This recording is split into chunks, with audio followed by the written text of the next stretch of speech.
Today we're going over the Capstone Project FMS Station 2021. For Station 1 here, you need to make sure your parts are present and you have a pallet. Then we're going to go around to Station 4. You need to make sure your springs, caps, and pistons are all present and loaded in their positions.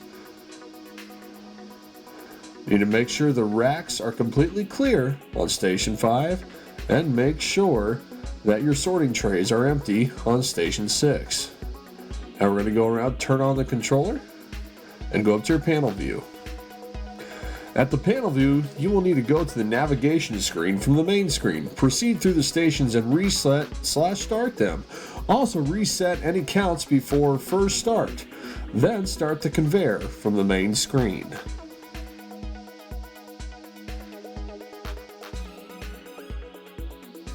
Turning on the conveyor.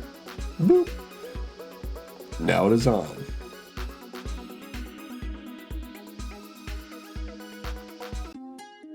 Load your pallet onto the conveyor. At Station 1, a part will automatically load onto the pallet. The station will load a new part onto the slide automatically as seen here. It will grab it with the arm and move it over to an elevator which will lift it and put it on the slide. Here at Station 2, once the pallet arrives, it is offloaded and placed on the turntable. Once there, it rotates to the stamping station and then the drilling station. Once done, the part is placed back onto the pallet for further processing.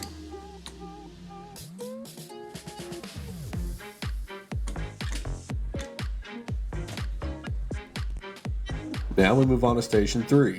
And at Station 3, an inspection camera will inspect the current part to ensure that there are no defects. If bad, it will skip the next stations and go to the end. If the part is good, it will continue to Station 4. At Station 4, there's a 3-second delay. Then the robot will proceed to grab the part and begin its process.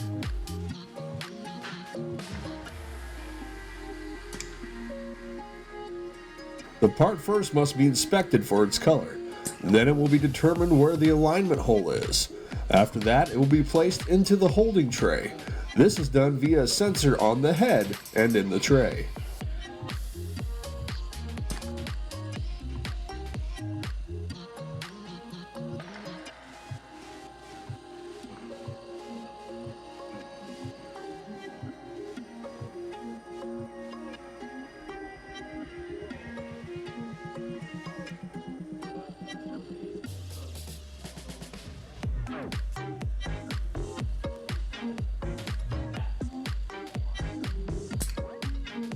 Once in the tray and the part color has been determined, the corresponding piston color is retrieved.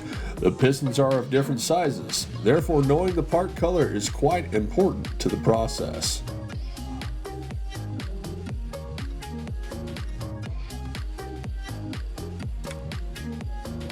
The piston will now be placed inside of the part.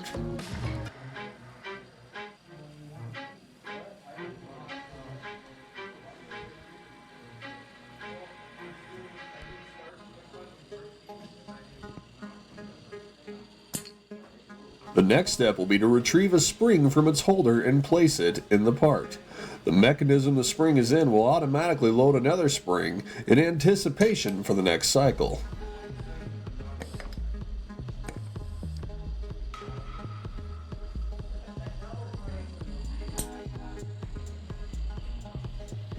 The next step is to retrieve a cap.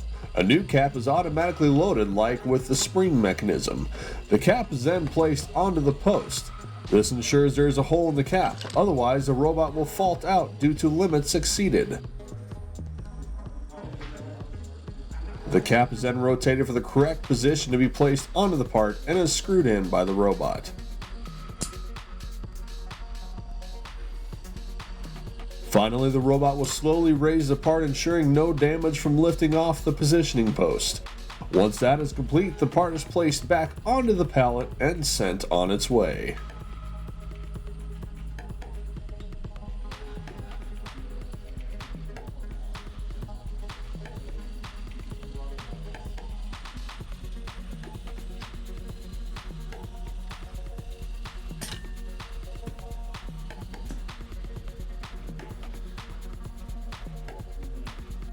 Station 5 should retrieve the part from the pallet when Station 6 is full.